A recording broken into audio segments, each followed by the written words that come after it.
Assalamualaikum warahmatullahi wabarakatuh. Perkenalkan, kami dari kelompok 8 yang terdiri dari Rohadatul Aisyih, Syafira Eka Nurhaura, Adina Kamalia, Erika Paulina, dan Siti Rahmayanti. Pada video kali ini, kami akan membahas 3 poin. Yang pertama ada pengertian kurikulum, kedua, landasan pengembangan kurikulum, ketiga, pendekatan pengembangan kurikulum. Nah, sebelumnya kita harus tahu dulu nih apa itu kurikulum.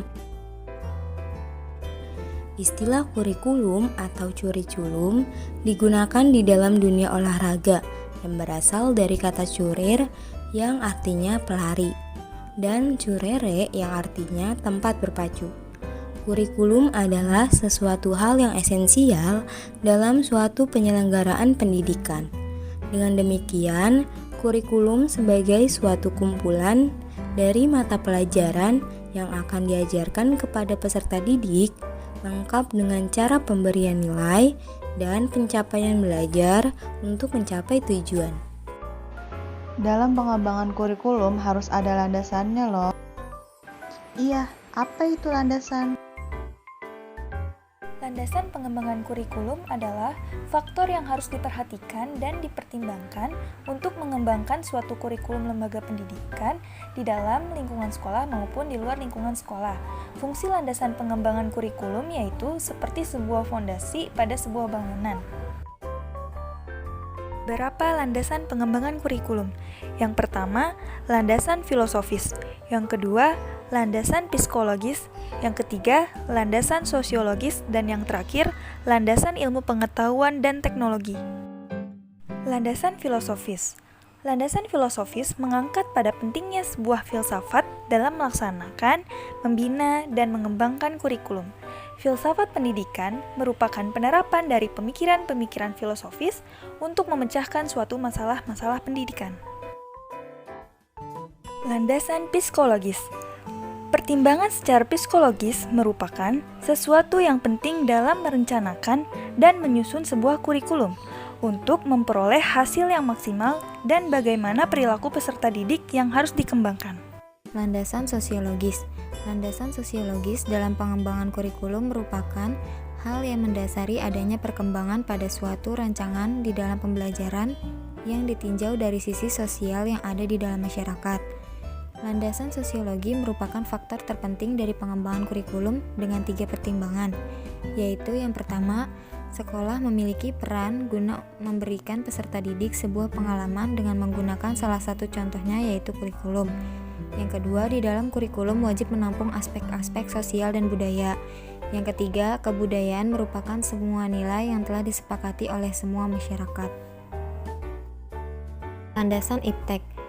Untuk mendapatkan kurikulum yang sesuai dengan perkembangan IPTEK, maka wajib melihat kebutuhan yang dibutuhkan oleh masyarakat, industri, pola hidup, lapangan tenaga kerja, dan menafsirkan keperluan individu pada kepentingan IPTEK.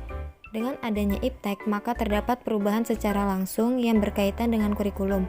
Maka dari itu, di dalam pengembangan kurikulum perlu dilakukan pembaruan terhadap materi pelajaran atau isi dari pelajaran, penggunaan strategi, model, metode, media pada proses pembelajaran, dan sistem evaluasi yang akan digunakan.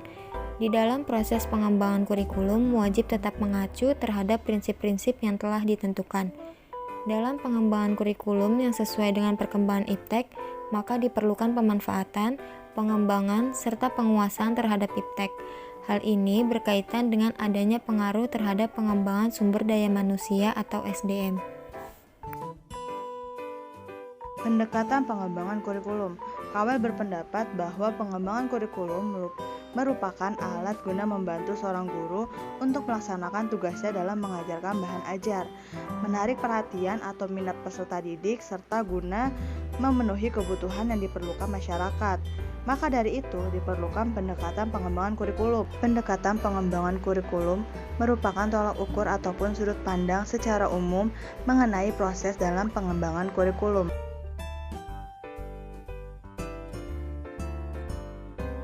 Pendekatan pengembangan kurikulum. Yang pertama, pendekatan bidang studi. Kedua, pendekatan rekonstruksi sosial. Ketiga, pendekatan humanistik. Keempat, pendekatan interdisipliner. Dan yang kelima, pendekatan pembangunan sosial. Pendekatan bidang studi. Pada pendekatan bidang studi, lebih ditekankan pada penguasaan materi pada proses disiplin ilmu tertentu. Setiap mata pelajaran berdiri sendiri sesuai dengan disiplin ilmu tertentu, serta tidak mempunyai keterkaitan dengan mata pelajaran lainnya. Maka dari itu, pendekatan bidang studi merupakan pendekatan kurikulum yang memiliki pola terpisah. Pendekatan bidang studi merupakan pendekatan yang bertitik tolak pada mata pelajaran.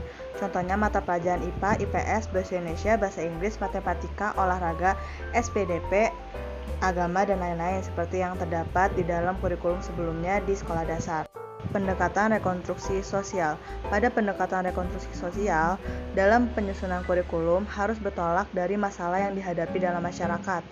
Dari pendekatan ini, peserta didik diharapkan mempunyai tanggung jawab dalam masyarakat guna membantu pemerintah dalam melakukan perbaikan dalam masyarakat agar lebih baik lagi ke depannya. Selain menekankan pada isi pembelajaran atau pendidikan, kurikulum rekonstruksi sosial juga menekankan pada proses pendidikan dan pengalaman belajar. Pendekatan humanistik dalam pengembangan kurikulum memusatkan perhatiannya pada kebutuhan siswa, baik secara personal maupun sosial. Pada tingkat sekolah dasar, diajarkannya cara bergaul, saling bertukar pengalaman, berkelakuan sopan santun, dan lain sebagainya. Sedangkan di sekolah menengah, diajarkannya topik-topik yang menyangkut dengan pengembangan sistem nilai, memelihara persahabatan, dan lain sebagainya. Serta pada perguruan tinggi, topik-topik yang dibahas mengenai cara belajar mandiri, mempersiapkan diri untuk kehidupan setelah lulus, dan lain sebagainya. Pendekatan interdisipliner merupakan pendekatan yang berorientasi pada pemecahan suatu perkara dengan memakai tinjauan dari macam-macam sudut pandang yang terdapat pada ilmu serumpun yang relevan serta terpadu. Pendekatan ini dibagi menjadi 3 bagian. Yang pertama ada pendekatan struktural, yaitu pendekatan yang bertolak ukur pada suatu pola tertentu. Yang kedua ada pendekatan fungsional, yaitu pendekatan yang bertolak ukur pada suatu masalah yang terdapat di lingkungan masyarakat atau lingkungan sekolahnya. Dan yang ketiga adalah pendekatan daerah, yaitu pendekatan yang bertolak ukur pada daerah tertentu untuk digunakan sebagai subjek pembelajaran. Pendekatan pembangunan nasional. Pada pendekatan ini mencakup beberapa hal nih. Yang pertama ada pendidikan kewarganegaraan. Pada isi kurikulum ini berorientasi pada sistem politik negara yang menentukan peranan, hak dan kewajiban tiap warga negaranya. Yang kedua, ada pendidikan sebagai suatu alat pembangunan nasional, tujuannya untuk mempersiapkan tenaga kerja yang diperlukan dalam memenuhi kebutuhan pembangunan. Yang ketiga, ada pendidikan keterampilan praktis bagi kehidupan sehari-hari. Keterampilan ini mencakup untuk mencari nafkah, keterampilan mengembangkan masyarakat, keterampilan untuk menyumbang kepada kesejahteraan umum, dan lain sebagainya. Sekian penjelasan dari kami mengenai landasan dan pendekatan pengembangan kurikulum. Semoga apa yang kami jelaskan ini bermanfaat bagi kita semua. Kurang lebihnya mohon maaf. Wassalamualaikum warahmatullahi wabarakatuh.